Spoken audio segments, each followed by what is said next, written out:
தேர்தல் வாக்குறுதியிலேயே எங்களுடைய தலைவர் சொன்னார், உங்கள் தொகுதியில் ஸ்டாலின் அப்படிங்கிற ஒரு திட்டத்தை நான் அறிமுகப்படுத்துவேன் அப்படின்னு. அந்த திட்டம் தொடங்கணும் அப்படிங்கிறத ஆரம்பத்திலேயே 2021 உங்கள் தொகுதியில் முதலமைச்சர் அப்படின்னு சொல்லி 100 நாட்களில் மனுக்களுக்கு தீர்வு பெறப்படும் அப்படின்னு சொல்லி அந்த ஆண்டு 4,57,645 மனுக்கள் பெறப்பட்டு 4,12,000 மனுக்களுக்கு அந்த 100 நாட்களில் உடனடியாக தீர்வு காணப்பட்டது.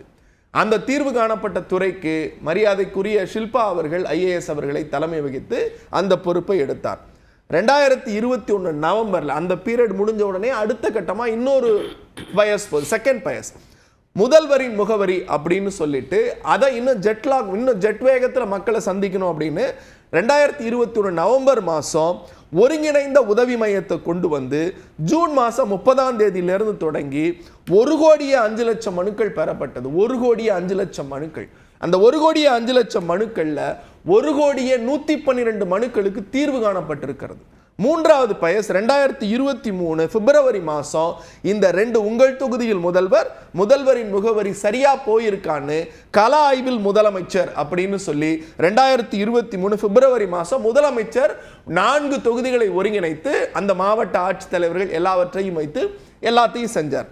கடைசியா இந்த அரசின் திட்டம் மக்கள்கிட்ட போகுது அப்படிங்கிற அந்த உத்வேகத்தில் 2024 மக்களோடு முதல்வர் அப்படிங்கிற ஒரு ஸ்கீமை ஸ்டார்ட் பண்ணார்.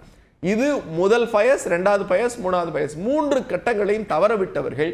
இந்த இடத்துல தான் முதலமைச்சர் என்ன பண்றார், இத்தனை நாட்கள் மக்கள் அரசு அலுவலர்களுக்கு வந்துகிட்டு இருந்தாங்க. இப்ப அரசு மக்களை தேடி போகிறது. அரசு அவருடைய கோரிக்கைகளை அவர்கள் வீட்டிலிருந்தே செயல்படுத்துவதற்கான ஒரு மிகப்பெரிய ஓப்பன் கவர்மெண்ட், டிரான்ஸ்பரண்ட் கவர்மெண்ட். மக்களை தேடி அரசு போறதுல பிரச்சனை இல்லை.